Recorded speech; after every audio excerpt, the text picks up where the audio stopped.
So today I'm going to be, in essence, unboxing a new guitar that I got. You guitar players out there that are watching, you might be going, ooh, slow down, Chris. You don't need to be buying a bunch of guitars. You need to learn how to play the one you own first. And I totally get that, totally understand that. However, we're going to be traveling for about a month and a half nonstop. And my Strat guitar, I don't want to be lugging that around. I want more of a travel guitar. So I did a little bit of research and I have found I found this guitar. So we're going to open it up, check it out, and see if it's as cool as it looks in the pictures. So I'm living in Portugal right now, and I bought this guitar from the music store, which is located in Germany.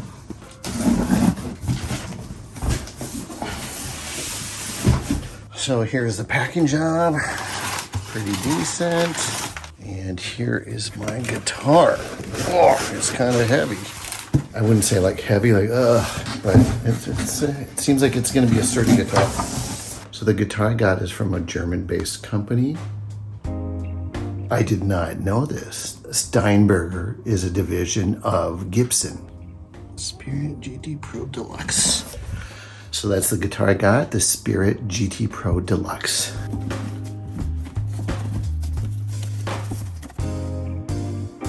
All right, that's my gig bag. So the gig bag comes with the guitar, as you can see, and that was awesome. I didn't have to shop for it, and so I can just now take this guitar on the road with me. It feels pretty sturdy. Actually, it looks a little bit like a rifle case. I hope nobody thinks that it is at the airport. They should put some guitar logos on the outside. What do they have in the package? Okay, tremolo bar, and then some directions. Hopefully there are directions on how to play guitar and how to learn to play guitar quickly. I don't think I need to practice with the tremolo bar right at the moment, so we'll just put that away. I have the same feeling as I used to get on Christmas morning. Alrighty, here we go. Okay. Oh, ooh. Here we go. Oh.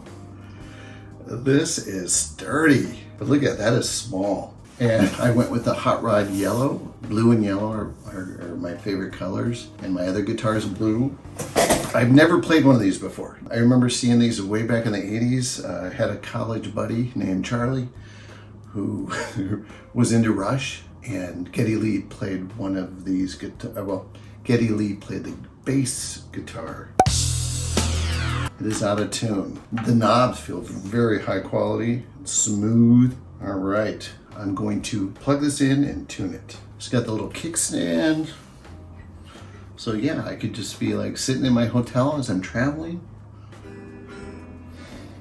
The action is a little higher than my other guitar, so I might have to look at tweaking that a little bit if that's even possible.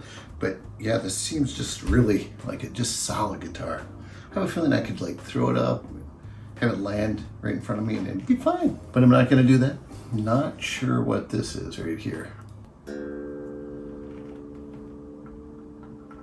These, initially they're kind of hard to turn, but then you kind of get the gist of it, and they're pretty sensitive. I just think they need to be broken in a little bit. High E, really hard to turn.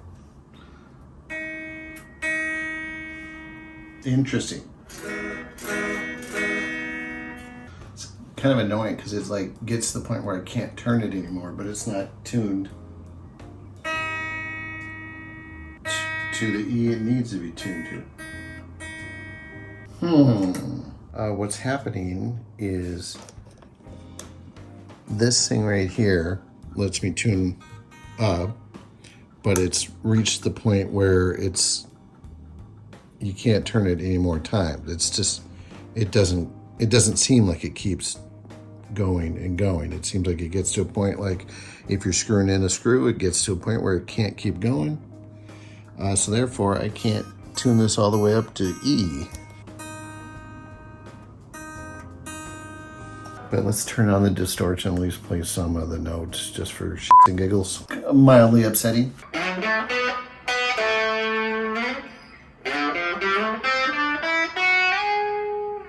that's goofed up.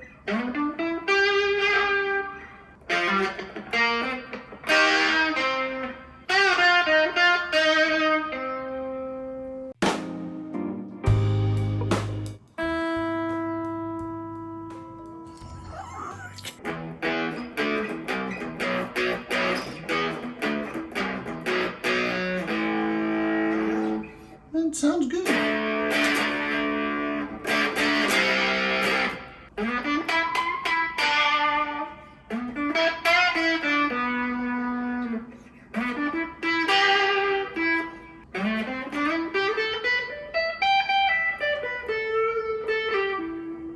It's weird not having a whatever they call this over here, the head of it. But now I can keep practicing while I'm traveling, and I'm excited about that. So far I think the Spirit Steinberger, it's gonna do its job of being a travel guitar for me.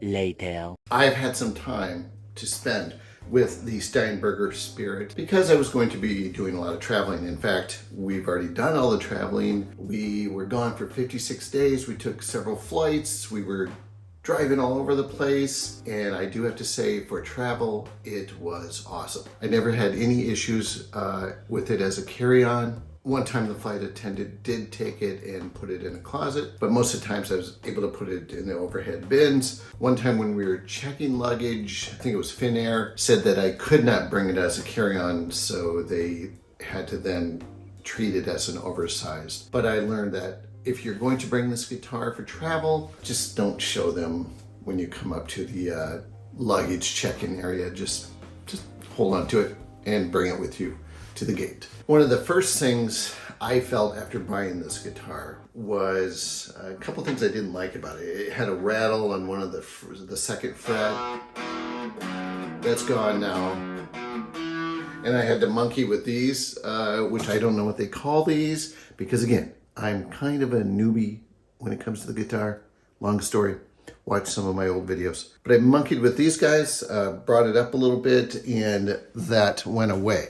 Another issue I was having for the high E string, I couldn't, what's the word? Tighten it. I couldn't make the note higher because I couldn't turn this with my fingers.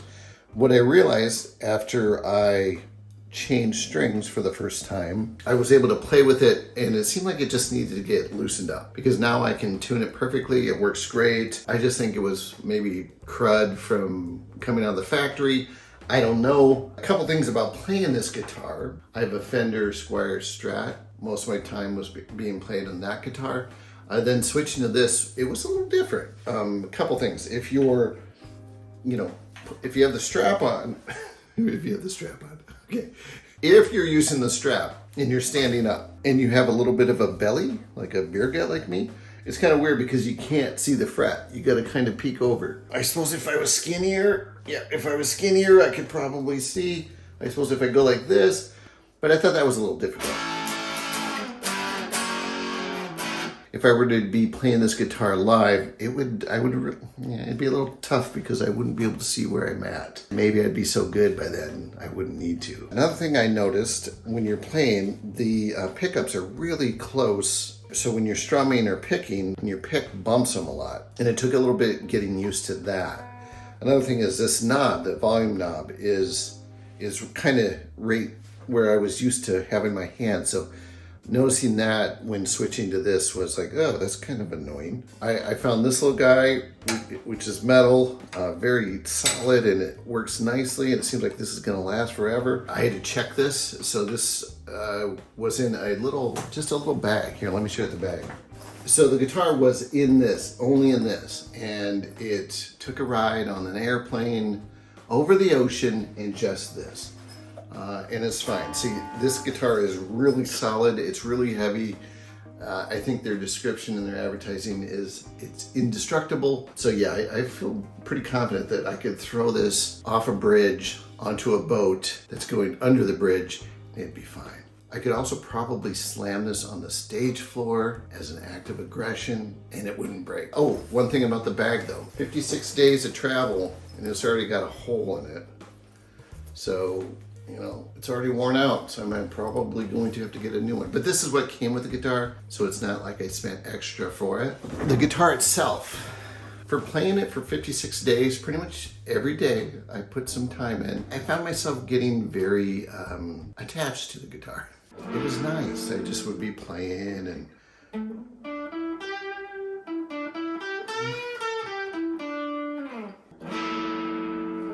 yeah, so I got very familiar with it. I've noticed one little imperfection on the fret, but I don't really think it affects me. Just where they came a little close on the neck and one of the frets. I don't know if you can see it. If I could, let me see. Over here, over on this side, on the high E side, the fretboard kind of goes in a little bit, so it's not the most perfect of craftsmanship.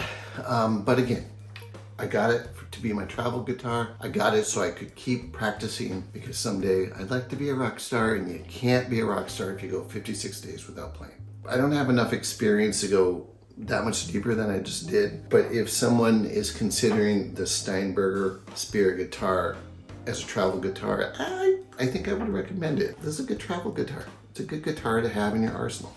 Thank you for watching. Watch some of my earlier videos to learn about this voyage I'm on, and thank you.